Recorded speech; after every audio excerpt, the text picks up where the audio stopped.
Wat ben jij aan het doen, Luca? Ik ben een kleur aan het maken. Ja? Wat voor kleur?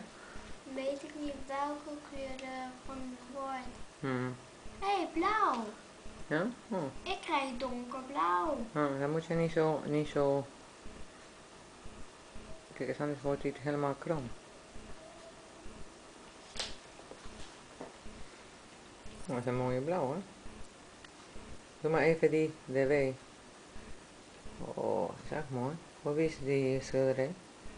Voor mij. Voor jou? Echt mooi.